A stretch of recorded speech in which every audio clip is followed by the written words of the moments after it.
Bonjour à tous, et bienvenue dans un nouvel épisode de Creepy Files. Comme vous avez été nombreux à apprécier l'épisode des légendes urbaines de Feu de Camp que j'avais fait pour Halloween, j'ai décidé de vous faire un épisode 2, parce qu'il restait plusieurs légendes que je n'avais pas eu l'occasion de vous raconter. Comme la dernière fois, j'ai essayé de recréer l'ambiance d'une forêt en pleine nuit. N'hésitez donc pas à jouer le jeu en vous installant confortablement dans le noir avec vos écouteurs. Vous êtes prêts? C'est parti!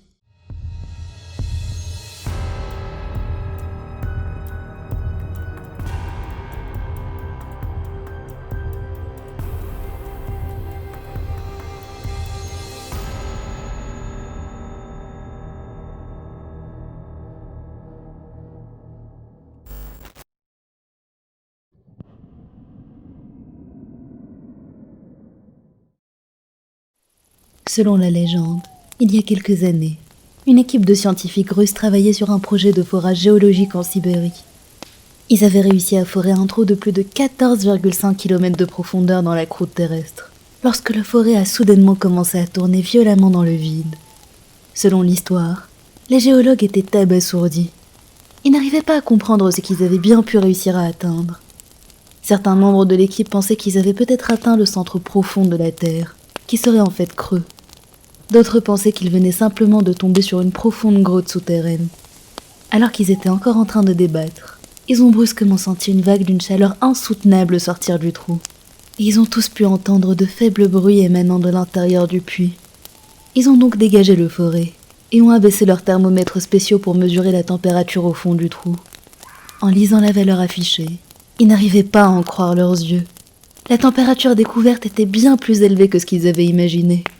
Selon leurs calculs, la température au fond était d'environ 1100 degrés Celsius. Ils étaient choqués. Cela leur semblait impossible.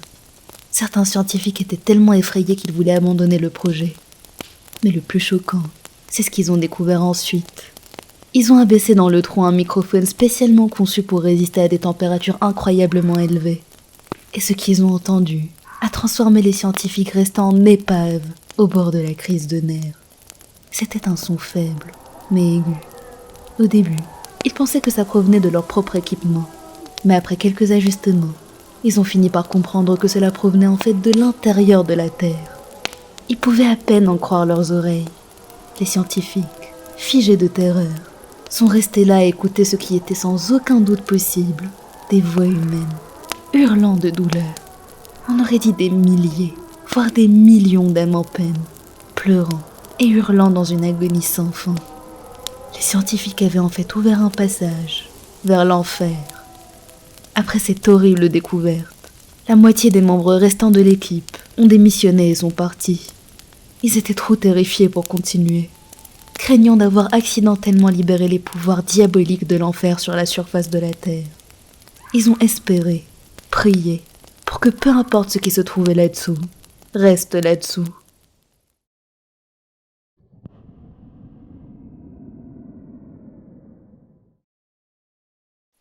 Il y avait deux filles qui étaient les meilleures amies du monde, depuis leur plus tendre enfance. Et quand elles ont commencé leurs études supérieures à l'université, elles ont décidé de s'installer ensemble et sont devenues colocataires. Une nuit, elles sont restées debout tard, essayant de faire des révisions de dernière minute pour un examen qu'elles avaient le lendemain matin. Une des filles était plutôt flemmarde. Elle a donc rapidement abandonné et elle est partie se coucher tôt. L'autre fille étant une travailleuse acharnée, elle a décidé de rester debout très tard pour être sûre de réussir son examen. Au cours de la nuit, elle s'est souvenue qu'elle avait oublié un des livres dont elle avait besoin dans la chambre. Elle ne voulait pas réveiller son amie en allumant les lumières, et s'est donc faufilée dans la chambre dans le noir. Elle fouillait ses affaires à tâtons, cherchant son livre, lorsqu'elle s'est rendue compte que son amie avait la respiration lourde. Elle a chuchoté son prénom, lui demandant si elle était réveillée, mais elle n'a eu aucune réponse. Puis elle a entendu son amie bouger dans le noir, et lui a demandé « Je peux allumer la lumière ?» Toujours aucune réponse. La fille s'est éclaircie la gorge, et a demandé à nouveau « Je peux allumer la lumière ? Je dois trouver quelque chose. » Son amie n'a pas répondu. La fille a soupiré de frustration et a continué à chercher son livre dans le noir. Elle a fini par le trouver et elle est retournée dans le salon, fermant la porte derrière elle. Elle est finalement restée debout toute la nuit et le matin venu, elle s'est précipitée vers la salle d'examen pour passer son test. Lorsqu'elle s'est installée dans la salle, elle a remarqué que son amie n'était toujours pas là. La fille était très inquiète pour sa colocataire. Elle est donc retournée chez elle en courant après l'examen. Elle a frappé à la porte de la chambre, appelant son amie. Aucune réponse. La fille devenait de plus en plus anxieuse, et elle avait un très mauvais pressentiment. Elle a pris une profonde inspiration et a ouvert la porte pour découvrir le spectacle le plus horrible qu'elle ait jamais vu de toute son existence. Son amie était immobile, son corps sans vie étendu sur son lit, dans une mare de sang. La fille se retournait pour échapper à cette vue insoutenable, et son regard est tombé sur quelque chose qui l'a glacée jusqu'aux os. Sur le mur derrière elle, en lettres rouges sang, il y avait un message. « N'es-tu pas contente de ne pas avoir allumé la lumière ?»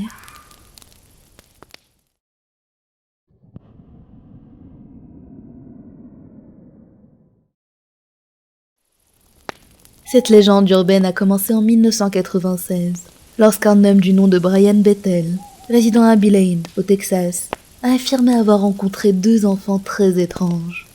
C'était en soirée, et Brian venait de monter dans sa voiture, qui était garée devant un cinéma, lorsque 2 jeunes garçons se sont approchés et ont frappé à la fenêtre du véhicule.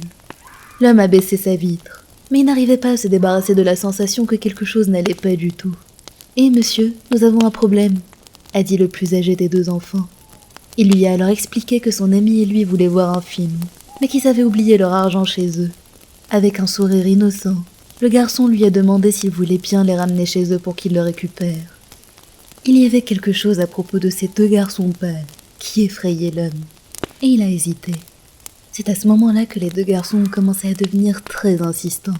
« Allons, monsieur, » ils ont dit d'une voix apaisante. « On ne peut pas monter si vous ne nous laissez pas entrer. Juste laissez-nous entrer, et on sera partis avant même que vous vous en rendiez compte. Nous irons chez notre mère. » Et pour la première fois depuis le début de la conversation, l'homme a remarqué leurs yeux. Ils étaient noirs comme du charbon. Il n'y avait ni pupille, ni iris. Juste 2 yeux à la noirceur des ténèbres. Et comme s'ils avaient senti le malaise de l'homme, le jeune garçon est devenu encore plus insistant. « Allons, monsieur, on ne vous fera aucun mal. Vous devez nous laisser entrer. Nous ne sommes pas armés. » Terrifié, l'homme a démarré sa voiture et a commencé à avancer. Les 2 garçons ont alors complètement laissé tomber leur masque d'enfants innocents. Ils se sont mis à hurler de les laisser entrer, encore et encore. L'homme s'est éloigné en trombe, mais en regardant derrière lui dans le rétroviseur, il a vu que la rue était déserte. Les 2 garçons avaient disparu sans laisser de traces. Brian a posté son histoire sur un forum dédié au paranormal. Et depuis, plusieurs personnes ont signalé des rencontres similaires, avec des enfants aux mêmes yeux noirs. Toutes ces rencontres semblent se dérouler la nuit, lorsque la personne est seule chez elle ou dans sa voiture. Le visage des enfants est généralement partiellement caché par des capuches ou des chapeaux. Le simple fait d'être près d'eux déclenche un sentiment de malaise et de danger intense. Quand les gens remarquent leurs yeux noirs, les enfants deviennent insistants et agressifs. Et s'ils n'arrivent pas à entrer dans la maison ou la voiture, ils disparaissent mystérieusement. S'ils arrivent à entrer en revanche, eh bien, disons que la personne ne passera pas un moment très agréable.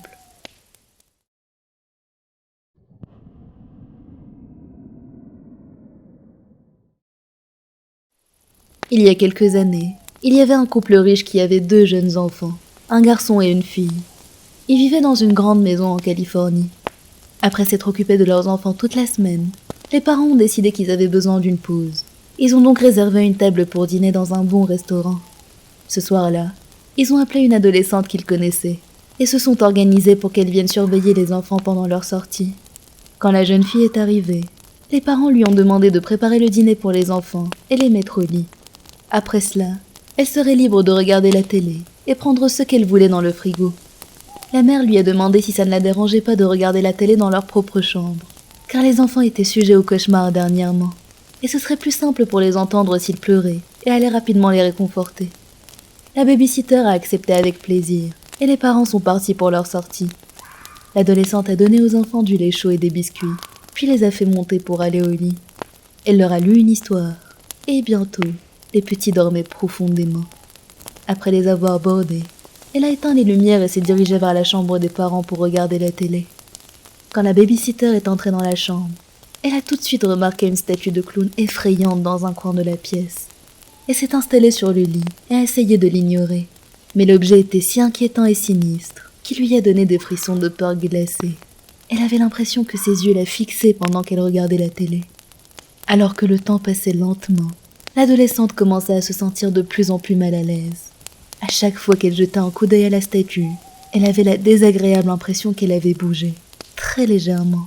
Finalement, sa peur a atteint un tel niveau qu'elle a décidé qu'elle ne supporterait pas la présence de cet horrible objet plus longtemps. Elle est descendue au rez-de-chaussée pour téléphoner aux parents, et le père a rapidement décroché. L'adolescente lui a alors demandé si ça ne les dérangeait pas qu'elle regarde la télé en bas.